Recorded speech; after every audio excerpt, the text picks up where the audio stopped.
이어서 간추린 소식입니다. 농업의 가치와 꿈을 주제로 한 2024 대한민국 농업박람회가 5일 서울 서초구 AT센터에서 개막했습니다. 올해 6회째를 맞은 농업박람회는 농업 농촌 분야 대표 종합박람회로 농업 관련 기업과 단체들이 대거 참가해 8일까지 이어집니다. 올해는 새롭게 변할 농촌 공간 모습을 체험할 수 있는 농촌 특화 지구관이 운영됩니다. 이곳에선 스마트팜과 푸드테크, 도시농업 등 미래 농업 정보를 한눈에 볼 수 있습니다. 올해 농산물관에서는 콩의 역사와 요리법, 관련 제품 소개 등의 프로그램이 준비됩니다. 전시장 앞마당에서는 한우와 한돈, 양곡, 과일 등 다양한 우리 농축산물을 저렴하게 판매하는 장터도 열립니다. 정부는 최근 제3차 국민연금 심의위원회에서 연금개혁 추진계획을 확정해 발표했습니다. 개혁안에 따르면 매달 소득에서 내는 보험료의 비율은 9%에서 13%로 오릅니다. 평균 소득 중 연금으로 받는 비율인 소득 대체율은 42%에서 더 낮추지 않고 유지합니다. 정부는 세대별로 보험료율 인상 속도를 차등화하는 방안도 제시했습니다. 구체적으로 내년 50대인 가입자는 매년 1%포인트, 40대는 0.5%포인트, 30대는 0.3%포인트, 20대는 0.25%포인트 인상하는 방식입니다. 또한 정부는 인구 상황과 재정 여건 등에 따라 받는 연금액을 자동으로 바꾸는 자동 조정 장치 도입도 검토한다고 밝혔습니다. 산림청이 내년 예산안이 올해보다 0.5% 증가한 2조 6,246억 원 규모로 편성됐다고 최근 밝혔습니다. 주요 편성 내용에 따르면 산림청은 산림재난 대응을 위해 산사태 우려 지역 기초조사를 확대하고 사방댐 설치를 대폭 확충합니다. 또한 이상기후로 증가하고 있는 소나무 재선충병 피해를 차단하기 위해 피해 고사목 방제를 지원하고 특별 방제구역 수종 전환을 신규로 지원합니다. 2027년 완전 개통 예정인 동서트레일 조성 사업을 차질 없이 지원해 산림 관광 활성화도 도모할 방침입니다. 한편 내년도 예산안은 국회 심의 의결을 거쳐 최종 확정됩니다. 농촌진흥청과 질병관리청은 가을 추수철을 맞아 진드기 매개 감염병 예방 수칙 준수를 당부했습니다. 국내에서 발생하는 주요 진드기 매개 감염병은 쯔쯔가무시증과 중증 열성 혈소판 감소 증후군입니다. 방역당국은 감염병 예방을 위해 농작업 등 야외 활동 시 방수 처리가 된 장갑과 작업복, 장화를 착용할 것을 권고했습니다.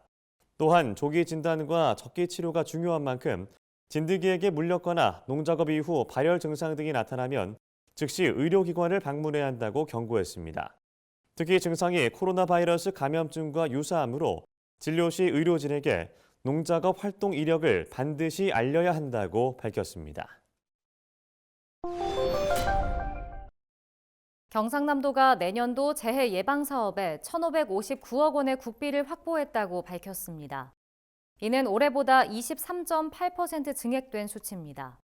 재해 예방 사업은 자연재해 위험이 있는 지역이나 급경사지 등 노후화로 붕괴 위험이 있는 시설을 정비하는 사업입니다. 재해 예방 사업 5개 분야에는 풍수의 생활권과 재해 위험 개선 지구 정비, 급경사지 붕괴 위험 지역 정비 등이 있습니다.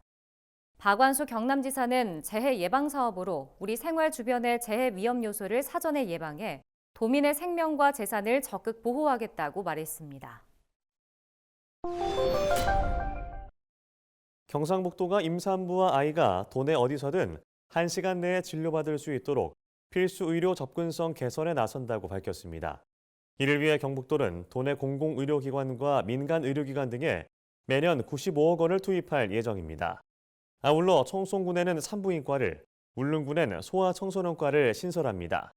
산부인과와 소아과 연장 순환 진료를 위해선 도내 민간 의료기관 62곳에 1억 원씩 지원할 방침입니다.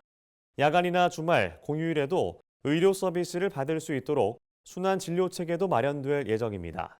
경북도 관계자는 도민들이 안전하고 신속하게 의료 서비스를 받을 수 있도록 노력하겠다고 말했습니다.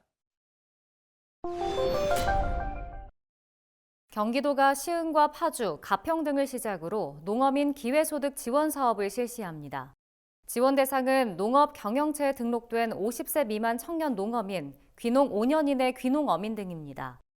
이 중 농해 소득이 3,700만 원 미만이고 해당 시군에 2년 이상 거주했으며 영농 조건을 1년 이상 충족한 농어민이면 누구나 신청 가능합니다. 신청은 행정복지센터를 방문하거나 통합 지원 시스템을 통해 가능합니다. 경기도 관계자는 농어민 지원 사업이 농어촌 소멸 위기에 대응하고 농어민 삶의 질을 향상시키기 위한 중요한 발걸음이 될 것이라고 말했습니다. 농촌진흥청이 전북 전주수목원에서 열대 식물의 유혹, 색이라는 주제로 전시회를 개최한다고 밝혔습니다. 전시회는 9월 5일부터 18일까지 개최되며 추석 당일에는 휴원합니다. 이번 전시는 우리 생활 가까이에 있는 열대 식물의 가치와 열대꽃 식물로 조성한 아름다운 화단 모형을 알리는 자리입니다. 농진청은 전국 20여 곳에서 아름다움과 적응성을 확인한 열대꽃 식물 입체 화단과 화분 모형을 100여 개 대형 화분에 심어 소개합니다. 농진청 관계자는 여름철 화단 모형이 경관 복지 향상과 생활 속 화훼 소비 문화 정착에 기여할 것으로 기대한다고 말했습니다.